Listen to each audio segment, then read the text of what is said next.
जय Hind and hello guys, स्वागत है आपका आपके अपने YouTube चैनल ज्ञानदेह होस्ट में। एंड इस वीडियो के अंदर आपको बताने वाला हूं UP triple SC forest guard vacancy 2026 online form के बारे में, जो कि गाइस आप यहां पर 20 जुलाई 2026 तक भर सकते हैं। यानी कि आपके लास्ट के कुछ दिन बचे हैं। मे बी आप इस वीडियो को 18 जुलाई के अंदर देख रहे हो या 19 जुलाई या फिर 20 जुलाई के अंदर ही, तो बस आपको देख लेना कि 20 जुलाई कितना दूर है, क्योंकि 20 जुलाई रात के 11:59 तक आप अपना फॉर्म भर सकते हैं। उसके बाद में लिंक डीएक्टिवेट हो जाएगा और कोई भी कैंडिडेट नया फॉर्म नहीं भर पाएगा। और गाइज मैं आपको बता दूं कि रिसेंटली यूपी ट्रिपल एससी ने ओटीआर की सुविधा भी लॉन्च की है, तो आप ओटीआर कर लेना अगर आपने अभी तक नहीं किया, क्योंकि इसके बाद जो पीईटी का फॉर्म आएगा वो ओटीआर के माध्यम से भरा जाएगा और उसके बाद फिर जितने भी फॉर्म आएंगे वो आप इसी ओटीआर के माध्यम से भरेंगे। यानी कि अब आपको बार बार सेम इन्फॉर्मेशन देने की आवश्यकता नहीं पड़ेगी। और ओटीआर करने का जो फीस है वो कोई नहीं है, बिल्कुल फ्री में आप कर सकते हैं। बहुत ही आसान तरीका है ओटीआर करने का, तो आप अपना ओटीआर भी कर लेना अगर आपने अभी तक नहीं किया। अभी जो आपके करंटली फॉर्म चल रहे हैं ये आपके पुरानी जो इसमें प्रक्रिया है उसी के माध्यम से अब फॉर्म भरे जा रहे हैं। ये ओटीआर की सुविधा आने वाले फॉर्म पर एप्लीकेबल होगी। अब चलिए बताता हूँ कि कैसे आपको फॉरेस्ट गार्ड का फॉर्म भरना है। उसके पहले एलिजिबिलिटी भी देख लीजिए कि 708 पोस्ट इसमें निकाली गई है। एज लिमिट 18 से 40 साल के बीच है। 12वीं पास कैंडिडेट अप्लाई कर सकते हैं। साथ ही आपने पीईटी 2025 एग्जाम दिया हो, आपके पास पीईटी 2025 का स्कोर कार्ड होना चाहिए। एंड कौन सी कैटेगरी के अंदर कितनी वैकेंसी हो यहाँ पर दी गई है। इसमें फिजिकल एलिजिबिलिटी भी रखी गई है, जिसमें कि अगर आप मेल है और आपकी कैटेगरी जनरल ओबीसी एससी है तो हाइट कम से कम 168 सेंटीमीटर हो, एसटी हो तो 160 सेंटीमीटर। एंड अगर आप जनरल ओबीसी एससी हो तो आपकी हाइट फीमेल में 150 सेंटीमीटर हो और एसटी में 147 सेंटीमीटर। चेस्ट आपकी यहाँ पर मेल में 84, जनरल ओबीसी एससी के लिए कम से कम और एसटी के लिए 82, जहाँ पर 5 सेंटीमीटर का फ्लावर चेस्ट के अंदर जरूरी है। फीमेल से चेस्ट का माप नहीं लिया जाएगा। बाकी इसमें रनिंग कितनी होगी वो भी देख सकते हैं। सभी कैटेगरी कैंडिडेट को मात्र 25 रुपये फीस पे करनी है अप्लाई करने के लिए। तो आपने यहाँ से सारी जानकारी जान ली। अगर आप एलिजिबल और आपने अभी तक ये फॉर्म नहीं भरा तो गाइज आप इन लास्ट के दिनों का फायदा उठा करके अपना फॉर्म भर लीजिए। और इसके लिए आपको इंपॉर्टेंट लिंक के सेक्शन से अप्लाई ऑनलाइन लिंक ओपन करना है। देन आपके सामने कुछ ऐसा इंटरफेस आ जाएगा। अब ये जो 12 एग्जाम स्लैश 2026 है, जिसकी लास्ट डेट 20 जुलाई 2026 है, यही आपकी फॉरेस्ट गार्ड की वैकेंसी है। तो आप इसके सामने अप्लाई के ऊपर क्लिक करेंगे, इस तरह से जानकारी आएगी। अब आप यहां पर सबमिट एप्लीकेशन कर देंगे। इंस्ट्रक्शंस आएंगे, इन सभी को रीड करने के बाद आप I have read the instructions and accept the above declaration, इसके ऊपर टिक करके आई एग्री इसके ऊपर क्लिक करेंगे। अब गाइज यहां पर आपके सामने UP triple SC PET 2025 score card की इन्फॉर्मेशन डालने का सेक्शन आएगा। तो बेसिकली आपको पीईटी का रजिस्टर नंबर डालना है। आप जैसे ही यहां पर पीईटी रजिस्टर नंबर डाल करके गेट ओटीपी के ऊपर क्लिक करेंगे तो जो आपने फोन नंबर रजिस्टर किया था पीईटी का फॉर्म भरते समय, उसके ऊपर एक ओटीपी जाएगा। वो ओटीपी आप यहां पर डालेंगे और वेरिफिकेशन कोड डाल करके क्लिक है टू प्रोसीड के ऊपर क्लिक करेंगे। अगर गाइस जब आप यहां पर रजिस्टर नंबर डाल रहे तो आ रहा है कि registration process is not started yet, तो इसका मतलब ये हुआ कि आप यहां पर गलत पीईटी रजिस्टर नंबर डाल रहे हैं। आप किसी और फॉर्म का डाल रहे होंगे, क्योंकि अगर आप सही नंबर डालेंगे और आपने पीईटी 2025 दिया है, आपके पास स्कोर कार्ड है, तो आपके सामने इस तरह का जो एरर है वो नहीं आएगा। इसलिए मैं आपको सजेस्ट कर रहा हूं कि आप अपना जो इसमें रजिस्टर नंबर डालें वो आप या तो पीईटी के एडमिट कार्ड से देखें या फिर पीईटी का जो स्कोर कार्ड है उससे देखें, या फिर कहीं पर आपको 100% सियोरिटी की मैंने यहाँ पर लिखा था वहाँ से देखें। अन्यथा आपके सामने वो एरर आ सकता है, क्योंकि ऐसे ही मेरे पास प्रीवियस वीडियो में इस तरह की कंप्लेन आई है कि सर प्रोसेस आ रहा है कि स्टार्ट नहीं हुआ, तो मैंने ये चीज़ आपको पहले ही क्लियर कर दी है। तो आप यहाँ पर ये सब डालेंगे एंड इसके बाद क्लिक या टू प्रोसीड कर देंगे। अब गाइज आपके सामने यहाँ पर ये सब इन्फॉर्मेशन आएगी जो कि आपकी पीईटी 2025 फॉर्म से फैच की गई है। और आप यहाँ पर देख सकते हैं आपकी पोस्ट का नाम आपको दिया गया है। आप इसका एडवर्टाइजमेंट नंबर यहाँ पर ऊपर टॉप पर देख सकते हैं। तो आप इस जानकारी को यहाँ पर स्क्रॉल करते हुए नीचे की तरफ आएंगे और एक आयु सीमा से छूट संबंधित सवाल है। इसमें सभी कैंडिडेट को नो करना है, क्योंकि गाइज ये एक स्पेशल ऑर्डर के तहत अगर आपको छूट चाहिए होती है तब आप इसमें यस कर सकते हैं। एंड अगर आप SC ST है और आप ओवर एज हो भी गए हैं, जो कि आपको 5 साल की छूट मिलती है, वो आपको तब भी दी जाएगी चाहे आप इसमें नो भी क्यों करें, क्योंकि इसमें स्पेशल कैटेगरी के तहत आपको छूट मिलती है। तो अगर आप यस करके देखेंगे भी आपको समझ आ जाएगा। आप कहेंगे कि भागो यहाँ से, ये हमारे मतलब का ऑप्शन नहीं है, तो आप इसमें नो कर देंगे।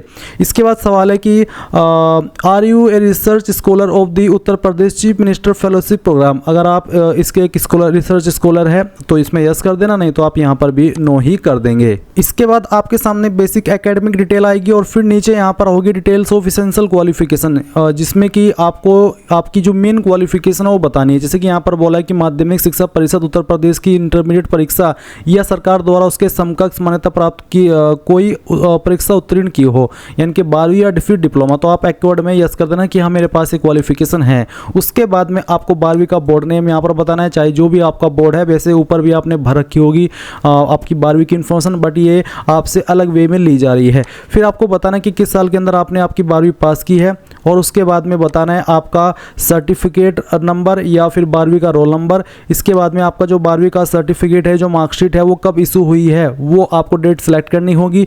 नंबर किसके अंदर है, परसेंटेज या ग्रेड। अगर परसेंटेज तो आप बताएंगे कि कितने नंबर आपको आए थे और कितने में से आए थे, वो आप यहाँ पर डाल देंगे। इसके बाद ये वेरिफिकेशन कोड डालेंगे और सबमिट के ऊपर क्लिक कर देंगे। अब आपके सामने यहाँ पर आपकी जानकारी आएगी इस तरह से, ये आपको बस चेक करनी है और चेक करने के बाद नीचे की तरफ आकर के क्लिक है to proceed for photo and signature, इसके ऊपर क्लिक कर देना है। अब आप आपका फोटो एंड सिग्नेचर वेरीफाई करेंगे, यानी कि देखेंगे कि कोई इसमें आप कोई चेंजेस नहीं कर सकते। फिर आप यहाँ से कंटिन्यू कर देंगे। कंटिन्यू करने के बाद में आपको यहाँ पर जानकारी चेक करते हुए आना है और इसमें यहाँ पर आपको एज प्रूफ, डोमिसाइल और आपका जो कास्ट सर्टिफिकेट है वो देना है। डोमिसाइल देना अनिवार्य नहीं है किसी भी कैटेगरी कैंडिडेट के लिए, अगर है तो दे दीजिए, नहीं है तो कोई वैसी वाली बात नहीं है। और जो एज प्रूफ है उसमें आप 10th का सर्टिफिकेट देंगे, तो आपको बताएंगे कि आपका जो 10वीं का सर्टिफिकेट है वो कौन से बोर्ड के द्वारा जारी हुआ है। अगर आप यहाँ पर यूपी बोर्ड से तो आप यूपी बोर्ड लिख सकते हैं और पूरा नाम लिखना चाहे तो वो भी लिख सकते हैं। फिर इशू डेट क्या थी आपके सर्टिफिकेट की, वो भी आपको यहाँ पर इस तरह से सिलेक्ट कर लेना है। पहले ईयर, फिर यहाँ से आपका मंथ और उसके बाद में डे।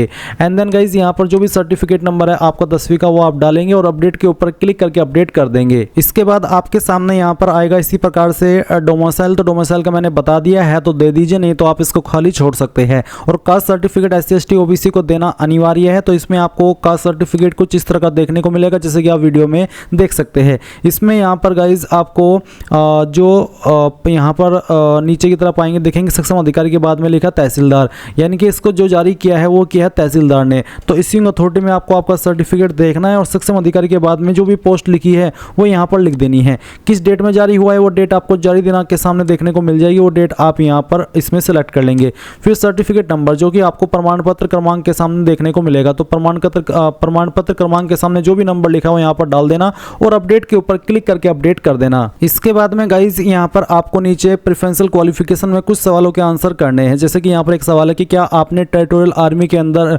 2 साल की सेवा या उससे ज़्यादा की है, अगर हाँ तो आप पहले वाले ऑप्शन में यस करेंगे, नहीं तो नो ही रहने देंगे। फिर पूछा दूसरे सवाल में कि क्या आपके पास NCC-B सर्टिफिकेट है, तो यस, नहीं तो यहाँ पर भी आपको नो ही रहने देना है।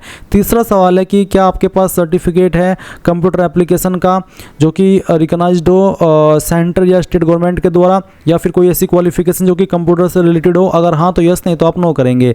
फिर फोर्थ है कि क्या आपने किसी भी गेम में रिप्रेजेंट किया है स्टेट को, यूपी को, अगर हाँ तो यस, नहीं तो यहाँ पर भी नो ही रहने देना है। इसके बाद नीचे की तरफ आएंगे और यहाँ पर आपको इन ऑप्शन के ऊपर टिक करना है एंड देन वेरिफिकेशन कोड डाल करके सेव एंड प्रोसीड के ऊपर क्लिक करना है। इसके बाद में गाइज यहाँ पर फाइनल सबमिशन कंफर्मेशन से पहले आपसे पूछाएगा कि क्या आप जो जानकारी आपने भरी है उसको प्रीव्यू करना चाहते हैं, यानी कि देखना चाहते हैं एक बार फिर से। अगर हाँ तो प्रीव्यू के ऊपर क्लिक करके देख लीजिए, नहीं तो proceed to payment of fee and final submission इसके ऊपर क्लिक करके यहाँ से ओके कर दीजिए। फिर आपको पेमेंट देखने को मिलेगा, क्लिक टू पे इसके ऊपर क्लिक कीजिए, ओके कीजिए।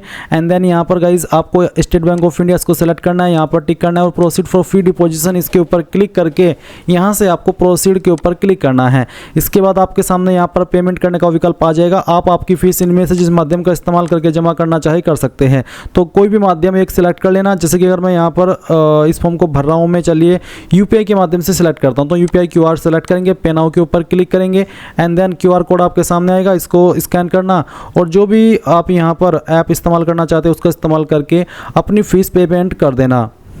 चलिए मैं यहाँ पर इसमें पेमेंट कर देता हूँ। जैसे गाइज आपका फ़ी पेमेंट हो जाएगा तो यहाँ पर आप अपने फॉर्म का फाइनल प्रिंट आउट ले पाएंगे। अभी मेरे सामने पेमेंट करने में एरर आ गया। अगर आपके सामने भी कुछ ऐसा एरर आ जाता है और आप पेमेंट नहीं कर पाते तो आप यहाँ पर होम पेज पर आ जाएंगे। तो ऐसे में आपको क्या करना है, होम पेज से यहाँ पर आपको एप्लीकेंट सेगमेंट के अंदर काफ़ी सारे ऑप्शन देखने को मिल रहे हैं। अगर आपको प्रिंट पर एरर आया है तो ये प्रिंट बोल रहा हूँ आपको, अगर पेमेंट में एरर आया है तो आप यहाँ पर देखेंगे एप्लीकेशन फ़ी डिपोजिशन का एक ऑप्शन है, आप इसके ऊपर क्लिक करेंगे। आपको रजिस्टर नंबर मिला होगा मैसेज के माध्यम से, वो डालेंगे, डेट ऑफ बर्थ सेलेक्ट करेंगे, अपनी जेंडर सेलेक्ट करेंगे। यहाँ पर आपको are you domicile of UP इसका आंसर करना है और फिर आपकी जो भी कास्ट कैटेगरी वो सेलेक्ट करनी है, वेरिफिकेशन कोड डालना है और प्रोसीड कर देना। देन आप पेमेंट के पेज पर अगेन सेंड किए जाएंगे और आप अपनी फीस दोबारा से यहाँ पर पे कर सकते हैं।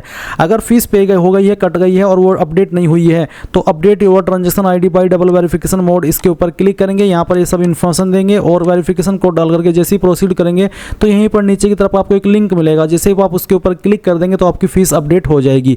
इसके अलावा गाइज अगर आप प्रिंट लेने में कोई इशू फेस कर रहे हो, प्रिंट नहीं लिया गया, एरर आ गया, तो आप print detailed application form applicant segment में इसके ऊपर क्लिक करेंगे। यहाँ पर ये सब इन्फॉर्मेशन डालेंगे और जो आपका फॉर्म का प्रिंट है वो निकाल लेंगे।